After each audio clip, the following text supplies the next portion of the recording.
Hey there, it's Miriam with Engadget, and this here is the Galaxy Nexus HSPA Plus box, but if you're not, we have something else for you today. This is the Galaxy Nexus LTE box. Yes, it's the Verizon Galaxy Nexus. So we want to unbox this for you guys, and let's get started. So here we go, removing this cover, and lifting up the box. Ta-da! There it is. The Verizon LTE Galaxy Nexus. Now you're going to say, where is the screen protector? Well, you have to understand that this is a press unit and somehow it came without the screen protector. So that's the way it's going to be. Here you go. Verizon 4G LTE.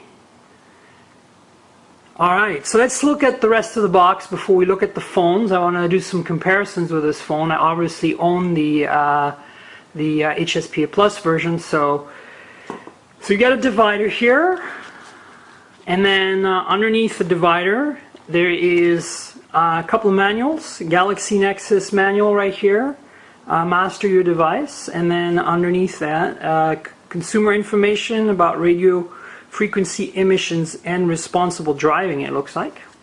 And underneath that you have a safety, product safety and warranty information. So basically 3 manuals, also in Spanish on the other side here, as you can see. And I just took this apart, so might as well just continue here. Here you go. There's another one right there, important customer information. And there you go. Next we've got what's in the box. So we have a USB cable obviously here, micro USB, as you can tell from the tip right there. Yep, and then we've got another end somewhere, standard USB at this end. I'm just not going to take this out. You guys have all seen a USB cable before. This is the battery. And as you can see here, it says near field communication because the NFC is built in. There's an extra contact on here. And as you can see, let's see, this is an 1850 milliamp hour battery. It's a pretty big one. It's very different than the HSPA Plus version, which is longer and black and thinner. So that's one thing that's different. And then of course you get some earbuds here. See if I can take them out. Show you a little bit more detail here. So the earbuds have a little remote here with a little button on it, and of course standard 3.5 millimeter 4-prong. This is what the buds themselves look like. You can see.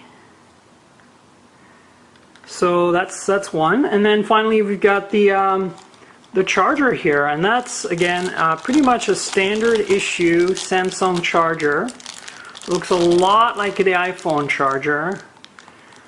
Nothing really much to see here really. So that's what's in the box. That's the unboxing of the Galaxy Nexus LTE. Now let's turn it on, and I've got the phone here and the battery, of course, and I've got a SIM card.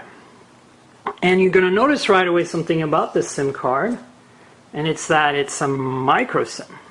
So yes, the Galaxy Nexus LTE uses a micro SIM, contrary to the HSPA Plus version, which uses a regular SIM. So this is the inside. As you can see, the micro SIM holder. There's no micro SD card holder. As you know, the Galaxy Nexus does not come with removable storage, and this model has 32 gigabytes of built-in storage. That also means that you don't get mass storage support under Ice Cream Sandwich for non-removable storage, so keep that in mind. The HSPA Plus version has 16 gigabytes of built-in storage, also doesn't have a micro SD card. So here's my micro SIM for LTE. I'm sticking it in there and putting the battery in. Now this closes up exactly like the other Galaxy Nexus, which is exactly like the Galaxy S2. You start at the bottom and you kind of press your way around like that. Now it feels heavier, and it does immediately feel thicker than the HSPA Plus version. Now it's only thicker by a fraction, like something like 2 business cards, but having used the HSPA Plus version for 2 weeks, I can tell you that this is noticeable. So this is the boot up screen. And you know, while we're booting, I just want to mention, I obviously have the Galaxy Nexus here, the HSPA Plus version on my left here. So this is my own personal Galaxy Nexus HSPA Plus. And this here is the Verizon version. And yes, it's definitely a little heavier and a little thicker. Right away you notice. It's interesting because the thickness is evenly spread out, actually. Let me just show you what I'm talking about. Here you go. You can see immediately that the LTE version is thicker, especially at the top here. And then let me just maybe show you like that. And again, you can see that the again, even at the bottom, it's thicker as well. So it's uniformly thicker and feels a little heavier. And so I'll have some pictures up comparing these two phones with more detail so you can have a look. Anyway, so let's go through this quickly. Hit start. Hit next. So it's already activated because it's been turned on before apparently. I'm not going to sign into anything. Yes to location services. I'm not going to type my first and last names. You guys already know who I am. And here we go. We're done.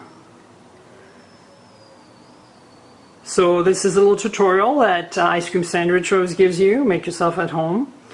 And then if you go in here, there's another little tutorial like that. And yeah, that's it. The Galaxy Nexus LTE for Verizon. So compared to the HSPA Plus version, other than the storage that I mentioned and the thickness and weight, there's another couple of things to keep in mind. According to what I've read, let me see if I can find them. There's a couple of Verizon apps here. Let's see. So this is the LTE version on the left here. Actually, let's swap them. I think the LTE version really should be living on the right. So this is the LTE version. This is mine. And so you see there's Verizon Backup Assistant here. And there's My Verizon Mobile installed. That's the only major differences. Now, just to, you know, a little editorial here. This bugs me. I mean, this and the Verizon logo in the back. This is a Nexus. It's not supposed to be branded. It's not supposed to have any crapware installed. And you're going to say that crapware is probably removable. But combined with the fact that Google has decided to not grace this LTE, well, not Google, Verizon, because they have ISIS, have decided not to grace this LTE version with Google Wallet, and we pretty much know that the HSPA Plus version is going to get Google Wallet. You know, it kind of leaves a bitter taste in our mouth. This doesn't really feel like the real Nexus. So anyway, that's it. Tale of two Nexuses. Cheers.